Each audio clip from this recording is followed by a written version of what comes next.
अस्सलामुअलैकुम नाजरीन, मैं हूं रामीन सैयद और आप देख रहे हैं प्रोग्राम ज़ेरे बहस। नाजरीन, गर्म लू के थपेड़ों का शिकार पाकिस्तान तहरीक इंसाफ के लिए ठंडी हवाएं बिलाखिर चलना शुरू हो चुकी हैं। 2 दिन में एक के बाद एक अदालतों से दो बड़े रिलीफ मिले।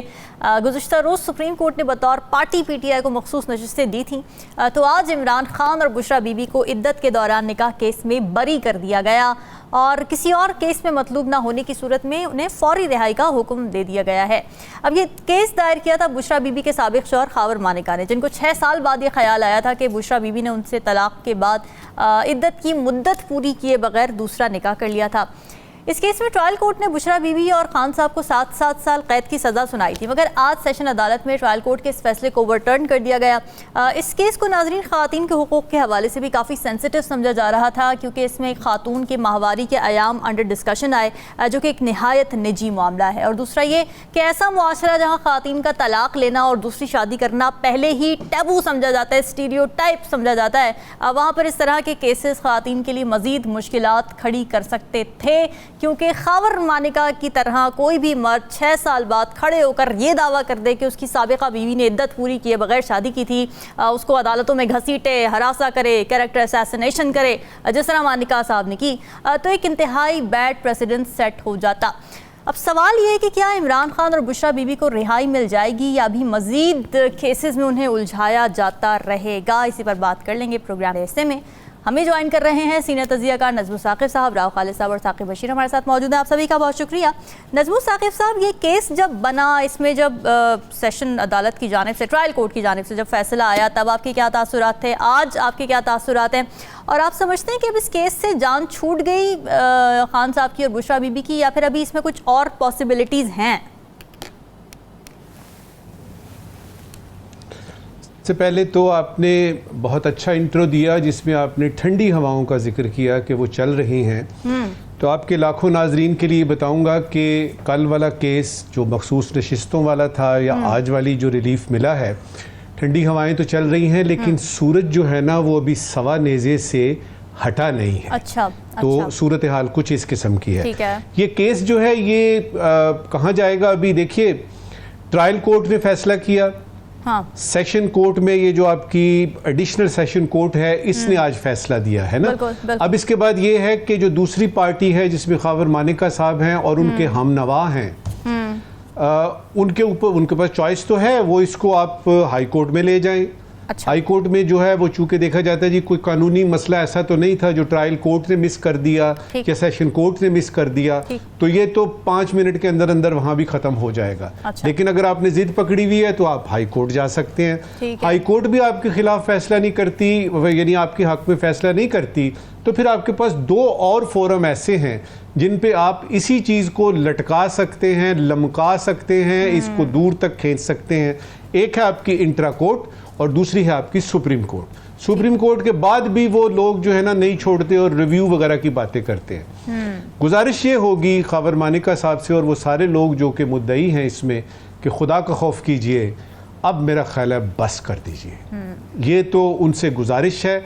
और उसके बाद आते हैं आपके इस फैसले की तरफ। जो आज का फैसला आया है उसमें जो अहम बात है वो ये है कि खान अगर किसी और मुकदमे में मतलूब नहीं तो उसको रिहा कर दिया जाए। इस सिलसिले में गुजारिश ये है कि 20 केसेस हैं, कुछ तो बिल्कुल मामूली नौइयत के केस बनाने के लिए बस बनाए गए। मिसाल के तौर पे तोशा खान के खाना केस है, वो ऐसे ही बना दिया, और ये जो इद्दत का केस है ये ऐसे ही बन गया।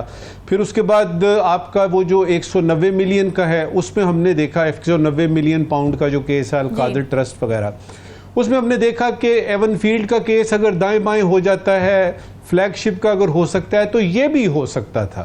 फिर उसके बाद 2 अहम केसेस ऐसे हैं रामीन जो मैं समझता हूं, और उन 2 में से भी एक अहम तरीन है, उसकी तरफ इशारा करता हूं कि काश ये ना होता तो आज खान जो है वो इस तरह से जेल में ना होते। वो 2 केस कौन से हैं? एक केस है जो कि आपका साइफर केस है, जिसमें कि ना सिर्फ सीक्रेट एक्ट आया बीच में, सीक्रेसी और हुकूमत के जो सीक्रेट हिसाब किताब है वो पब्लिक में लाने वाली बात, और उससे भी बढ़ के कि 2 मुल्कों के ताल्लुकात में जो हमारे वहाँ पे सफ़ीर थे असद मजीद साहब, उन्होंने अपने रिटन बयान में ये बताया कि जी इस तरह से डोनाल्ड लू से बातचीत हुई, लेकिन इससे दोनों मुल्कों के यानी यूनाइटेड स्टेट्स ऑफ अमेरिका और पाकिस्तान के ताल्लुकात पे असर पड़ा ये। लेकिन जो असली चीज़ है वो पिछले कई महीनों से हम लोग कह रहे हैं कि काश इस कैलेंडर से 9 मई का जो दिन है वो निकाल दिया जाए। इस पे मैं आपको बता रहा हूं कि अगर इस पे कुछ हो जाए तो मामला जो हैं वो बेहतरी की तरफ जा सकते हैं। बाकी ये जो ठंडी हवाएं चल रही हैं साथ साथ यानी तपिश भी है।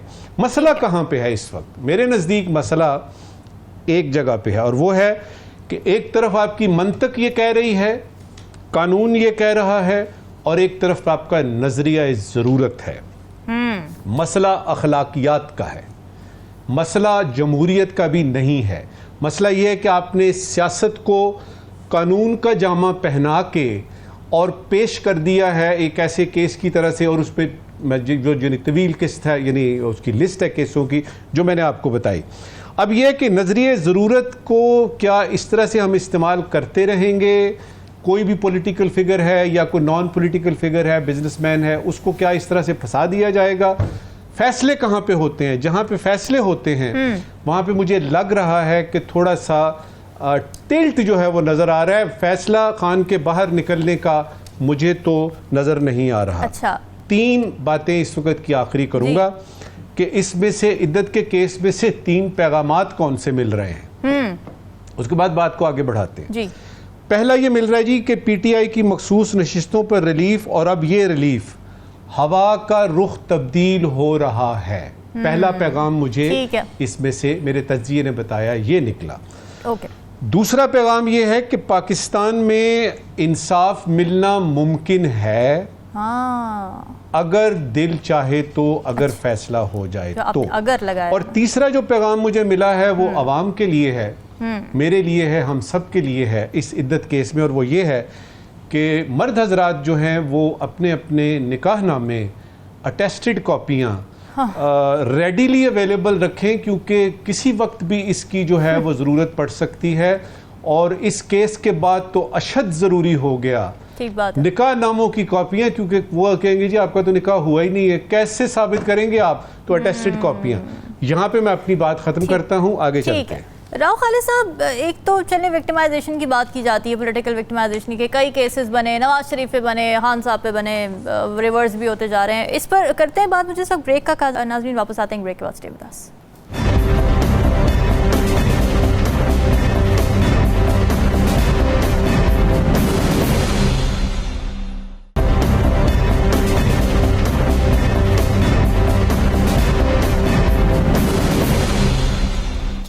वेलकम बैक जी। राव खालिद साहब, अभी हम ठंडी हवाओं की बातें कर ही रहे थे कि फिर से लू चलने लग गई।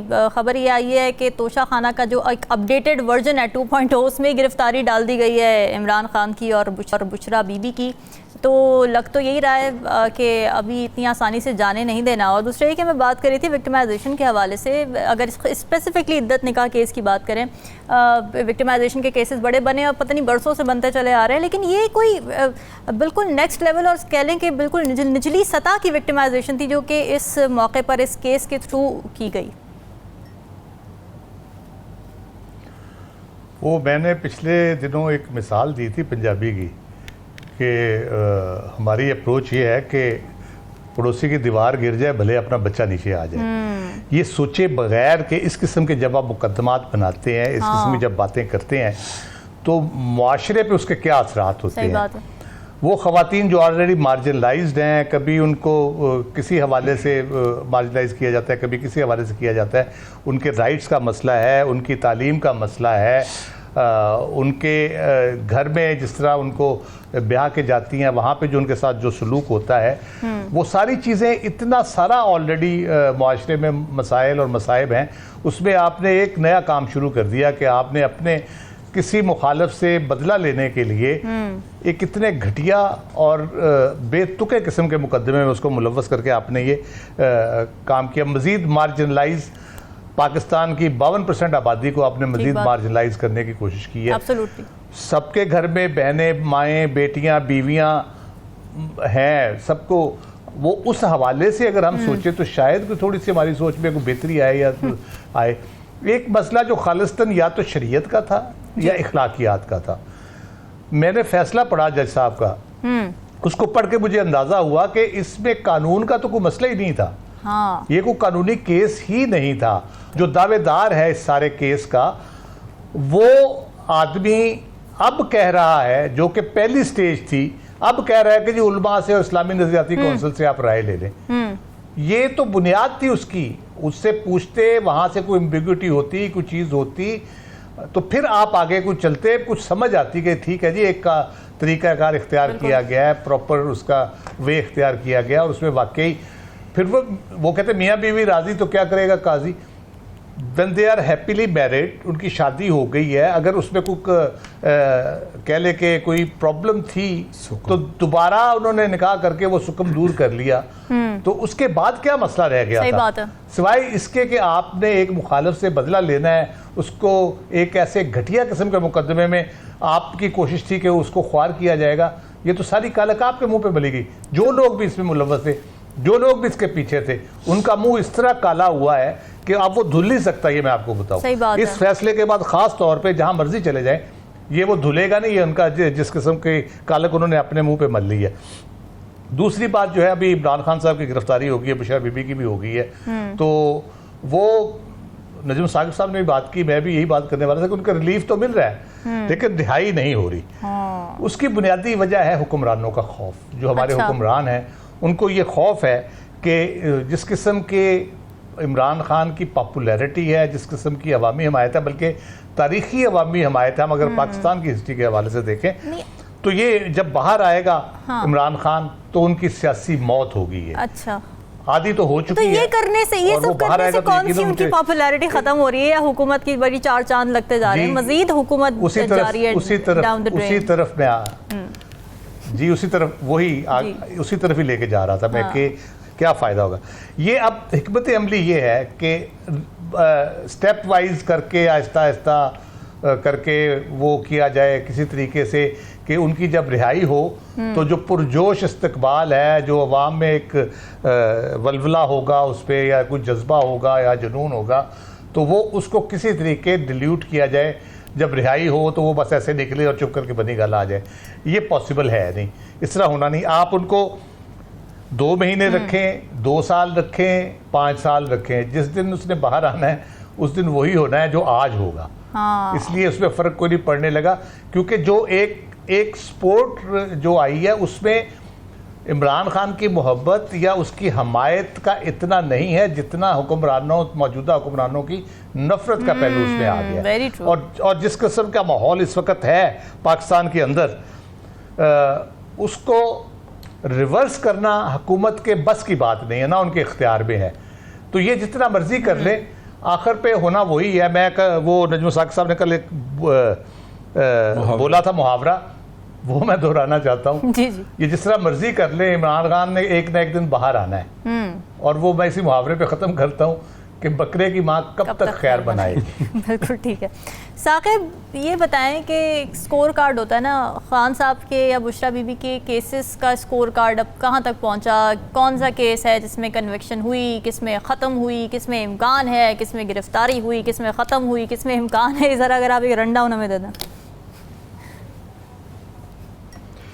एक सिर्फ इद्दत के केस पे एक कमेंट करके फिर जो है वो इमरान खान के केसेस के हवाले से मैं बताता हूँ कि इद्दत के केस में बड़े हैरान कुन तौर पर ये 1 और 2 फरवरी को बड़ा स्पीडी ट्रायल हुआ। मतलब 16 जनवरी को इसमें फर्द जुर्म आयद हुई और 1-2 फरवरी को स्पीडी ट्रायल हुआ, 3 को फैसला आ गया। और उस वक़्त जो इमरान खान जो है, इनकी जानिब से ये कहा गया कि हम एक गवाह लाना चाहते हैं और उस गवाह को कल लाएंगे। तो अदालत ने इजाज़त नहीं दी थी, लेकिन अब जो है वो आज, क्योंकि खावर मालिका पिछले 1 हफ्ते से कोशिश कर रहे थे, हाई कोर्ट भी गए कि इस मामले को लिंगर ऑन किया जाए। उन्होंने आज ये कहा कि अगर ये गवाह लाना चाहते हैं तो हम एग्री हैं, इनको जो है गवाह लाने की इजाज़त दी जाए और हमारे एडिशनल जो है वो भी जो हम एविडेंस लाना चाहते हैं वो भी लाए। अच्छा, जो हमेशा से इस किस्म के जो सबूत हैं, इस किस्म की चीज़ें, ख़ास तौर पर जो मेडिकल करवाने के हवाले से उन्होंने बात की, वो बड़ी हैरान कुन थी। और आखिरी सिर्फ पॉइंट के जज साहब ने ये लिखा है कि खावर मानिका ने ये कहा कि 2 जनवरी 2018 को उनको ये पता चल गया कि इमरान खान और बुशरा बीबी का निकाह हो गया है और उन्होंने 23 नवंबर 2023 23 को ये कंप्लेंट जो है वो फाइल की 6 साल के बाद, और 6 साल के बाद कहा कि मैं तो रुजू करना चाहता था, तो उन्होंने कहा कि ये अदालत के लिए हैरान कुन है। ये भी बताइए कि ट्रायल कोर्ट का जो फैसला ज़ाहिर है ओवरटर्न किया, ट्रायल कोर्ट के फैसले के कौन कौन से लकूनाज निकाले गए इस फैसले के अंदर कि कैसे वो फैसला गलत था? ट्रायल कोर्ट के लकूनाज एक तो है नहीं, एक से जायद हैं, दर्जनों लकूनाज हैं। यही जो सिंपल जो सादा सी बात जो अदालत ने लिखी है, जिस पे उन्होंने कंक्लूड किया है कि 2 जनवरी 2018 को आपको पता चल गया और 23 नवंबर 2023 को आपने कंप्लेंट फाइल की कि मैं 2018 में रुजू करना चाहता था। अदालत ने लिखा है रुजू का वक्त गुजरे 6 साल गुजर गए हैं और उनकी एक निकाह फिर निकाह एडमिटेड है, जो निकाह की जो पोजीशन है उनका निकाह भी वैलिड हो गया। वो जो इन्होंने कहा था कि वो जो फ्रॉडलेंट मैरिज है, फ्रॉड या बदनीति डिसऑनेस्टी की मैरिज, वो भी नहीं है। तो उन्होंने कहा कि 6 साल के बाद याद आया, तो जो ट्रायल कोर्ट ने बड़ा हैरान जो है वो फैसला दिया था और जो है वो उसको कन्विक्ट कर दिया था। अब जो इनके केसेस की बात है, जो इमरान खान साहब और बुशरा बीबी, उनको एक तो तोशा खाना के केस में गिरफ्तारी डाली गई है। इमरान खान साहब के खिलाफ लाहौर में और रावलपिंडी में 9 मई के केसेस हैं। इसके अलावा नैब का ये केस है तोशा खाना का, FIA में उनका केस है। लाहौर पंजाब की हुकूमत ने ये कहा था कि उन्होंने कोई केस जो है वो बना रहे हैं। केसेस की लिस्ट जो है वो बढ़ती जा रही है। मुझे वो लम्हा याद आ रहा है कि ये इनकी जब 5 अगस्त को पहली दफ़ा गिरफ्तारी हुई थी, तो एग्जैक्टली 28 अगस्त को उस केस में उनकी जमानत हुई, तो हमें पता चला कि साइफर केस में उनकी गिरफ्तारी जो है वो पड़ चुकी है। और आज जब हम ये बात कर रहे हैं जुलाई 2024 में, तो साइफर केस किस्सा पारीना जो है वो बन चुका है कि साइफर केस में उनकी बरियत हो चुकी है। तो ये जो तीसरा तोशा खाना का केस है, ये जो केस अभी बना है, उस केस में उनकी जो है वो जमानत बहुत दूर तक, तवील अरसे तक जो है वो ऐसा नहीं कह सकते कि नहीं होगी, उनकी जमानत बहुत जो है वो जल्दी हो जाएगी। इस जो केस है, ये वाला जो केस अभी जो है बनाया गया है, लेकिन इसमें इंटरेस्टिंगली गवर्नमेंट ने तकरीबन कुछ अर्सा कबल, महीना डेढ़ कबल 2.0 जो बनाया है इन्होंने नया केस, ये क्या, इसके अंदर क्या क्या चीजें अभी निकाली गई हैं जो पिछले तोशा खाना से डिफरेंट है? एक तो बड़ा हैरानकुन मामला मुझे समझ आ रही है कि तोशा खाना में ये तीसरा केस है। पहला इलेक्शन कमीशन ने कन्विक्ट किया, फिर तोशा खाना नैब ने एक बनाया, दूसरा गिफ्ट्स का ही केस है। ये गिफ्ट्स का ही केस है सारा। अब क्या ये एक बड़ा अजीब सा है। वैसे लॉ ये है कि आपके एक जुर्म पे एक ही केस होगा, एक ही FIR होगी, एक ही दफा सजा हो सकती है। अब मुझे ऐसे लग रहा है कि हर 3 महीने बाद एक नैब जो है वो तीसरा केस ले। मैं वही कह रहा हूं कि ये केस जब जाएगा जो सुपीरियर कोर्ट्स के सामने, तो वो ये केस बरकरार नहीं रह सकेगा, क्योंकि एक ही जुर्म में आप 3 केस कैसे बना सकते हैं कि नहीं वो उस केस पे हम क्लियर नहीं कर सके, तो आप नया केस ले आए हैं। 7 नए तहाइफ की लिस्ट बाहर आई है। ये पहले तोशा खाना का जो केस बना था, ये तहाइफ उसमें सामने नहीं आए थे, अब सामने आए हैं। ये भी बड़ी अजीब सी बात है। असल में मैं वही बात कर रहा हूं कि ये केस बरकरार नहीं रह सकेगा। ये तो क्लियर कट जो है वो बदनीति फिर नजर आती है कि इसका मतलब ये हुआ कि आपने पहले आइडेंटिफाई किया, क्योंकि ये जो तहाइफ वाला सारा सर्कल है, ये तो 2019, 18, 19, 20, 21 में खत्म हो गया ना। 22, 23 और 24 ऐसा नहीं है कि आप 24 के हैं तो वो क्योंकि पहला केस हो चुका था और दूसरे में आया, ऐसा नहीं है।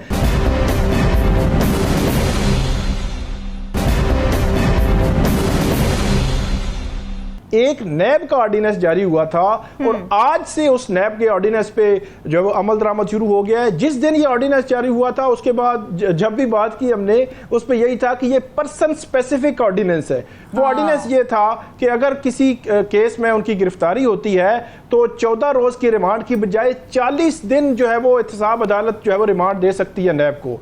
तो अब आज की गिरफ्तारी का मतलब यह है कि कम से कम 30 दिन जो है वो उनकी बेल अप्लाई करने के लिए वो एलिजिबल नहीं हो सकेंगे, कि वो नैब जो है वो उनका रिमांड लेगी 10 दिन का, फिर 12 दिन का, फिर 10 दिन का। अदालत 30, 32 दिन, 35 दिन जो है वो रिमांड पे उनको दे सकती है। तो आज उस पे इम्प्लीमेंटेशन शुरू हुई है हुकूमत के उस नैब ऑर्डिनेंस पे। ये बड़ा एक हैरानकुन है कि पर्सन स्पेसिफिक नैब उन्होंने ऑर्डिनेंस निकाला था और आज जो है वो उस पर अमल दरामद शुरू हो गया है। अब मजीद आप ये कह सकते हैं कि 1 मंथ तो बेल भी अप्लाई नहीं हो सकेगी इसकी। मसला ये कि केसेस में अगर वजन हो भी तो वो उस वक्त खत्म हो जाता है जिस तरीके से ट्रायल को चलाया जाता है। नजमुल साकिब साहब, आप कुछ कहना चाह रहे हैं, कर दीजिए बात। सिर्फ 1-2 कमेंट्स जल्दी से करूंगा। आप ये तोशा खाना की बात कर रही हैं, देखिए बदकिस्मती ये है कि जो पकड़ा जाता है वो चोर होता है। ये बड़ी बदकिस्मती है। ठीक है। अगर आप तोशा खाना की फॉरेन ऑफिस की हिस्ट्री देखें पिछले 60 वर्षों की, मैं आपको यकीन दिलाता हूं कि बीसीओ नहीं, सैकड़ों लोग ऐसे हैं जिन्होंने के तोशा खाना से कीमत कम करा के अपनी मर्जी की बगैर रसीदों के ये वो किया। इसके साथ दूसरा एक पहलू ये भी है तोशा खाने का कि प्राइम मिनिस्टर जब वो थे इमरान खान साहब, तो क्या वो खुद गए थे, क्या वो उस तोशा खाना में खुद वो गए थे और वहां से उठाई थी? कुछ लोग इसमें मुलव्वस हैं। इधर से पता लगता है कि सिर्फ एक आदमी के बारे में बात कर देनी कि इसने किया है, ये अकेला तो आदमी कर ही नहीं सकता। तो उन लोगों को भी देखें ना जिन लोगों ने ये सारी जो है वो सहूलियात फराहम की। तो तोशा खाना का केस एक तो ये है कि आपको पूरी तारीख देखनी पड़ेगी और उसमें पता लगेगा कि खान अकेला नहीं है, बहुत सारे बड़े बड़े जगहदरी इसमें लोगों के नाम आते हैं। दूसरा ये है कि इसमें अकेला आदमी नहीं है, इसमें पूरे का पूरा सिस्टम ने साथ दिया हुआ, पूरे के पूरे सिस्टम ने साथ दिया तो ये बात हुई। तो अगर बात हो रही है कि खान ने ये किया, तो उस सिस्टम के लोगों की बात क्यों नहीं हो रही जिन्होंने के साथ दिया, जो अकम्प्लिस थे? तो ये मुझे ख्याल आया था। एक चीज मैं ऐड कर दूं यहाँ पे, एक चीज ऐड कर दूं कि जो पिछला तोशा खाना का जो केस था जिसमें कन्विक्शन भी हो चुकी, उस तोशा खाना में हैरान कौन तौर पर जिन जो सरकारी जो अफसरान थे उन्होंने उसकी कीमत का तयन किया था। नैब ने कहा कि इन्होंने कीमत का तयन ठीक नहीं किया, इसकी कीमत जो है वो अरबों में थी, तो इन्होंने 1 करोड़ 90 लाख रुपए लगाई, ये 3 अरब को 15 करोड़ रुपए कीमत थी। तो जो अफसर थे उनको कहीं मुलज़म ही नहीं बनाया कि उन्होंने किसके कहने पर किया, क्यों किया, कैसे किया, वो कहीं जो है दस्तियाब नहीं है। और सारा जो है बर्डन उन्होंने एक जो है स्पेसिफिक डाल दिया। इसमें जो हुकूमत वक्त है उसके लिए एक जो है वो चीज़ उनको जेहन में रखनी चाहिए, ये जो प्रेसिडेंट बन रही है ये बड़ी खौफनाक प्रेसिडेंट है। इमरान खान 5 अगस्त 2023 को गिरफ्तार हुए थे, तब से लेकर अब तक उनकी तकरीबन 12 से 15 केसेस में उनको रिलीफ मिल चुका है। किसी में उनकी जमानत है, किसी में उनकी बरीयत हुई है और वो कहीं ना कहीं से रिलीफ उनको मिल रहा है। लेकिन हर जो है वो दफा नए केस में उनकी गिरफ्तारी होती है। ये जो प्रेसिडेंट बन रही है ना उनके खिलाफ, तो ये प्रेसिडेंट मौजूदा हुक्मरानों के खिलाफ कल इस्तेमाल होगी, ये तयशुदा है। ये एक जो है वो एक साइकिल है जो चलता है। मेरा ख्याल है प्रेसिडेंट बनाने से पॉलिटिशियंस को थोड़ा सा प्रेज करना चाहिए। बिल्कुल ठीक बात है। और एक तरफ ये मामला है तो दूसरी तरफ सुप्रीम कोर्ट गुज़िश्ता रोज़ के जो मखसूस नशिस्तों में मिलने वाला तहरीक इंसाफ को रिलीफ है, वो हुकूमत को हज़म नहीं हो रहा है। एक सीरीज़ ऑफ प्रेस कॉन्फ्रेंसेस है जो हम कल से टीवी पर देख रहे हैं, जिसमें हुकूमती अरकान फैसले में मौजूद लकूनाज गिनवाते हुए नज़र आ रहे हैं। वज़ीर दिफा ख्वाजा आसिफ साहब ने कहा कि मेरी ज़ाती राय है, लेकिन कल का फैसला आइनी नहीं सियासी था। फिर उन्होंने ये भी कहा कि अदलिया का काम आइन की तशरीह है, कानून साजी पार्लियामेंट का इस्तेहकाक है। सुन्नी इत्तेहाद काउंसिल अरकान के बयान हलफी वापस नहीं हो सकते, ये उन्होंने एक टेक्निकल बात की कि दोबारा बयान हलफी जमा कराना खिलाफ कानून है। फिर राना सनाउल्लाह इस पर ये कहते हैं कि सुन्नी इत्तेहाद काउंसिल में बयान हलफी देकर शमूलियत इख्तियार करने वाले अरकान को किसी दूसरी जमात में शामिल होने पर इलेक्शन कमीशन डी-सीट कर सकता है। एक और टेक्निकल नुक्ता बताते हैं। फिर वज़ीर इत्तलात पंजाब उज़्मा बुखारी साहिबा ये कहती हैं कि जी कल सुपर नज़रिया ज़रूरत मुतारिफ़ करवाया गया और प्यार मोहब्बत की हमने आखिर देख ली।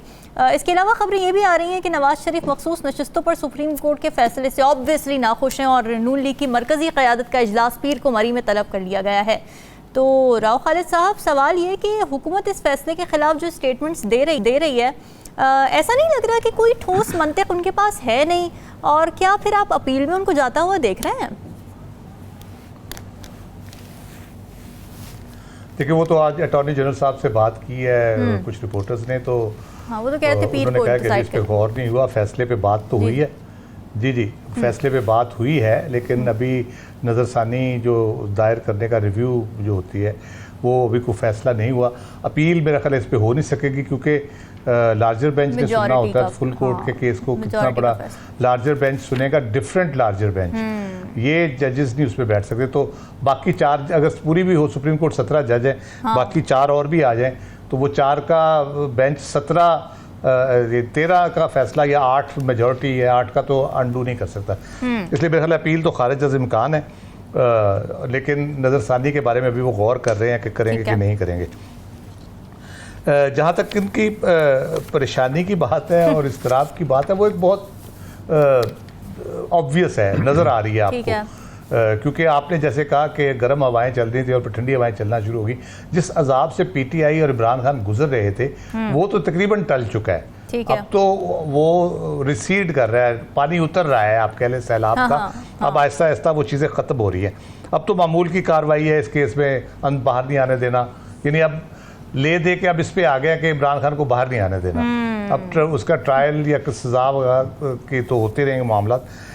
अब उसको जो रिलीफ है वो बहुत बड़ा रियलिटी चेक है इनके लिए, अपोजिशन के लिए, क्योंकि अब उनको खतरा बढ़ता महसूस हो रहा है कि वो किसी वक्त भी बाहर आ सकता है। और असेंबलियों में उनकी सीटें बढ़ रही हैं जिस तरह से ये फैसला आया जी। इसके बाद जो ट्रिब्यूनल के फैसले अगर आते हैं मजीद उनकी सीटें बढ़ जाएंगी। तो मैं आज फवाद चौधरी का बयान सुना था, उन्होंने कहा कि ये रिजर्व सीटें बहाल हो जाएं तो 30 और 35 सीटें और हों तो वो मेजॉरिटी हो जाती है, हुकूमत बना सकते हैं। तो वो एक नेचुरल सी बात है कि आप उसको इसके ऊपर जो अदालती फैसलों के ऊपर उनकी जो चीखें हैं वो गमाजी करती है इस बात की कि हुकूमत शदीद ख़तरा महसूस करिए कि पीटीआई ना सिर्फ पार्लिमानी तौर पर मजबूत हो रही है, सियासी तौर पे गैर मामूली तौर पे उसकी ताकत मौजूद है। और इमरान खान के बाहर आने के बाद तो फिर उसके आने का खतरा बढ़ रहा है रोज़ बरोज़, कब आते हैं ये बात की बात है। लेकिन यह है कि उससे यकीनन इनको बहुत बड़े मसाइल होंगे।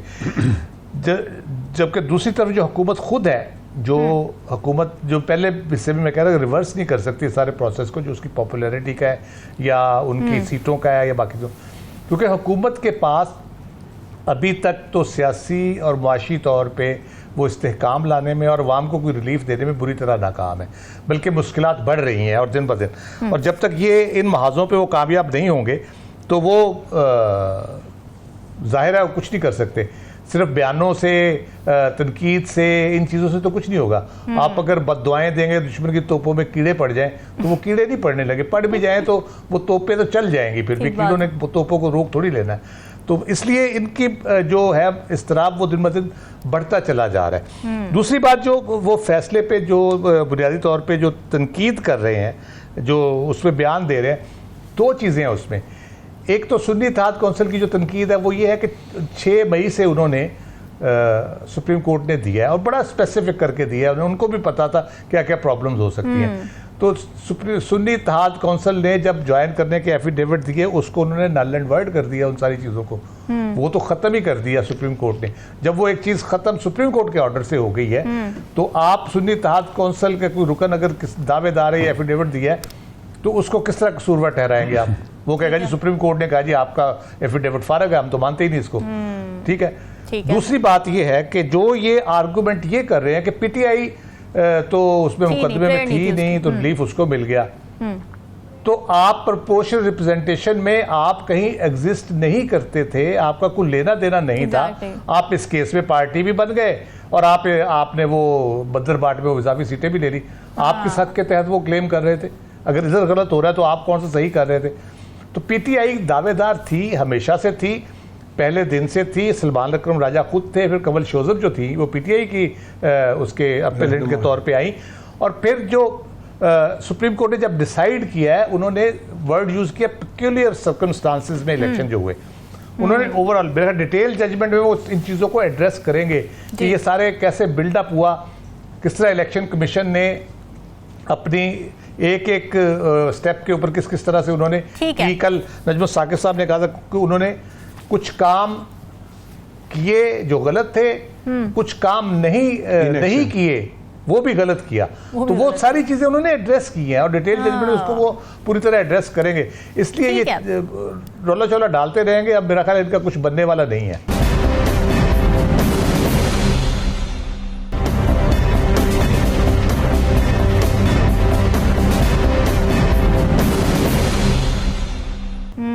नजमुल साकिब साहब, आपको क्या लगता है एब्सोल्यूट जस्टिस पसंद नहीं आया हुकूमत को? देखिए, एक तरफ तो खान को रिलीफ होने की मिलने की बात हो रही है, पीटीआई को राव साहब ने बड़ा अच्छा कहा, ये एक तरफ रखते हैं। दूसरी तरफ ज़रा हुकूमत के साथ थोड़ी सी इजहार हमदर्दी भी बनती है। अच्छा, वो क्यों बनती है? देखिए वो इस तरह से, जावेद लतीफ़ साहब ने पिछले कुछ दिनों पहले फरमाया कि ये हुकूमत हम पे थोपी गई है। ओहो बेचारे, ये हुकूमत हम पे थोपी गई है, यानी फोर्स किया गया है हमको। लेकिन बहरहाल चूंकि थोपी गई है, अब आ गई है तो उसको चलाना तो है। तो जरा ख्वाब तो देखिए कि कल के फैसले से पहले हमारे ख्वाब क्या थे। वो सारे के सारे ख्वाब टूट गए हैं। अच्छा। 2/3 अक्सरियत का ख्वाब टूट गया। सेंटर और सूबों में सीटों की तादाद कम हो गई। ठीक है। पीटीआई को बहसियत एक सियासी जमात तस्लीम किया गया जो कि हमारे दिल पे एक छुरे की तरह से लगा। फैसला ही हक में नहीं आया टू बिगिन विद। अच्छा, उसके बाद मुस्तकबिल के अंदेशे और वो जो खौफ हैं कि ये हुकूमत जो है कहीं इसको तो नहीं कोई खतरा पेश आ रहा, कहीं हम परफॉर्मेंस में तो नहीं दाएं बाएं हो रहे, ये कहीं हवा मुख्तलिफ रुख में चलनी तो नहीं शुरू हो गई, और खुदा ना खास्ता कहीं खान तो नहीं बाहर आ रहा। हाँ। ये सारे खदशात, ये सारे जो हैं, ये इस्तराब नहीं पैदा होगा तो क्या होगा। लिहाजा मेरे नज़दीक ये हुकूमत वक्त जो है ये इजहार हमदर्दी इनके साथ करना चाहिए कि ये वाक़तन इस फैसले के बाद से हमदर्दी के लायक हैं। एक बहुत ज़रूरी काम मेरी जल्दी से बताऊंगा, लेकिन मुझे एक छोटी सी और बात का जवाब देते हैं। ये इस सिचुएशन में जो इतने खदशात, इतने खौफ हैं, तो हुकूमत को तो इस्तीफ़ा दे देना चाहिए। क्या फ़ायदा इस तरह की हुकूमत चलाने का? 35 साल तक मैंने हुकूमत की नौकरी की रामीन, और उसमें मेरा पेन और मेरा ब्रीफ केस तैयार होता था। देखिए, ये बड़े हौसले की बात होती है। सीट को छोड़ना बड़े हौसले की बात होती है। जब मुझे कोई ये कहता है ना जी, हत्ता कि मैं आपको खान की एक बात याद दिलाता हूँ। खान ने ये कहा, आखिरी दिन थे हुकूमत के, तो उन्होंने फरमाया कि मेरे हाथ बंधे हुए थे, मैं कुछ नहीं कर सकता था। आपको याद आई है वो स्टेटमेंट? एग्जैक्टली। यकीन कीजिए, मुझे उस वक्त मेरे चेहरे पे एक मुस्कुराहट आई और मैंने कहा कि अगर आपको, मैं प्राइम मिनिस्टर हूं, हाँ, मुझे काम नहीं करने दिया जा रहा, इस्तीफा, मैं वहां पे क्यों बैठूं? एग्जैक्टली। मुझे तो इस्तीफा तो सबसे पहले। और उससे आपको ये देखिए, ये जो मॉरल हमारी है ना, जो हमारी अखलाकियात के मसले पेश आए हुए हैं, मैं बार बार ये कहता हूं, मसला हमारा बुनियादी है ये अखलाकियात का। भाई, आप पे अगर हुकूमत थोपी गई है तो आप क्यों थोपने दे रहे हैं? आप कहें हम नहीं करते, नहीं करनी भी है। फिर ये है, आपने देखा होगा अक्सर लोग रामीन, होता ये है कि जी ये तो हुकूमत ने हमें कहा तो हम सफ़ीर बन के हम चले गए और फलानी हमने पोजीशन लेनी पड़ी क्योंकि हमें हुकूमत ने कहा। नंबर एक तो हुकूमत आपको कहती नहीं है, आप लाइन में लगे होते हैं और सिफारिशें करा करा के आपका हशर हुआ होता है। दूसरा ये कि अगर आपको वाकई हुकूमत कहती है तो आप इनकार क्यों नहीं करते? आप क्यों नहीं कहते कि मुझे ये नहीं चाहिए? उसका हौसला नहीं है। तो इसीलिए ये जो आपने सवाल किया है बड़ा ही पर्टिनेंट क्वेश्चन है, और इसका जवाब सीधा सीधा सा ये है कि अखलाकियात की कमी है। इस वक्त की आखिरी बात जी, देखिए, अदालतों ने गैर जानिबदार होना है और इसका सबूत देना है उन्होंने, और उसके बाद जो फैसले आते हैं उनको आपने बिनोअन मानना है। इससे मुआशरे में थोड़ी सी बेहतरी आएगी, को थोड़ा सा सब्र से काम लेना है। एक आखिरी बात इस वक्त की कि रियासत और हुकूमत पे प्लीज फर्क कीजिएगा। आप हुकूमत के खिलाफ बात कीजिए, रियासत और हुकूमत में बहुत फर्क है। हुकूमत ये है जो आती है और चली जाती है, रियासत कायम रहती है जिसमें आपके अवाम होते हैं, आपकी बाउंड्रीज होती हैं, आपका एक कॉन्स्टिट्यूशन होता है, और वो यूनाइटेड नेशंस में उसको रिकग्नाइज किया जाता है। तो पाकिस्तान बहसियत रियासत के इसके खिलाफ कुछ ना कीजिए। हुकूमतों के खिलाफ हुकूमतें तो आनी जानी चीज है, इसके बारे में जो मर्जी करें आप। ठीक है साकिब, आपको हमदर्दी हो रही है हुकूमत की मुश्किलात देखते हुए? हमदर्दी तो इस सेंस में हो रही है कि कल से जो प्रेस कॉन्फ्रेंसेस, आज भी इतनी प्रेस कॉन्फ्रेंसेस, हैरानगी मुझे ये हो रही है कि उमूमी तौर पर यह होता है कि आपका कोई क्लेम होता है। फॉर एग्जांपल, हुकूमत वक़्त को कुछ जो है वो 10-15 नशिस्तें उनकी थीं और वो उनसे छीन ली गई, या उनका कोई राइट था, कॉन्स्टिट्यूशनल राइट था, आईनी जो राइट था कोई, वो उनसे छीन लिया गया इस जजमेंट के बाद। या जो है वो हुकूमत वक़्त से कुछ जो है वो हिस्सा जो है वो ले लिया, सुप्रीम कोर्ट के फैसले के बाद हुकूमत जो है वो कमज़ोर हो गई। गवर्नमेंट जैसे थी ऐसे ही है, उसमें कोई कुछ भी नहीं हुआ। ये सिर्फ 78 नशिस्तें थी जिनके डिस्प्यूट था, और वो डिस्प्यूट में लॉ में कानून में कहीं नहीं लिखा हुआ, जो 51(6)D है आर्टिकल है आइन का, कि वो नशिस्तें अगर जो है वो मुतनासिब नुमाइंदगी से मुस्लिम लीग नून, पीपल्स पार्टी, JUIF या बाकी पॉलिटिकल पार्टीज को उनको मिल चुकी हैं कि उनको एक्स्ट्रा मिलेगी, ये कहीं नहीं लॉ में लिखा हुआ, मतलब आइन में कहीं नहीं लिखा हुआ। तो वो जो है वो इलेक्शन कमीशन भी पहुंच गए और वो पेशावर हाई कोर्ट भी पहुंच गए, और इस दौरान जब उनको ये लग गया कि अब जो है वो हम जो है वो 2/3 मेजॉरिटी पे जा रहे हैं, तो उन्होंने जो है वो ये बातें भी शुरू कर दी कि हम आईनी तरमीम, इस तरह की बातें। तो फिर अब सुप्रीम कोर्ट ने जो रास्ता लिया है उसमें सिंपल और सादा सी बात है समझने के लिए कि जो लोग इस पे एतराज उठा रहे हैं कि किसी दूसरे का हक जो है वो ना लिया गया, ना आईनी हुकूक कोई सलब किए गए, ना जजमेंट से किसी को असर होता है। लेकिन हैरान कौन तौर पर कल से आज तक गवर्नमेंट में इतनी पैनिक है कि शायद उनसे कुछ हिस्सा जो है वो ले लिया गया। एक्चुअली तो उनको चाहिए था कि जो वो कहते हैं ना कि स्पोर्ट्समैन स्पिरिट जो है वो इस चीज का तकाजा करता था कि ये मैंडेट आपका है।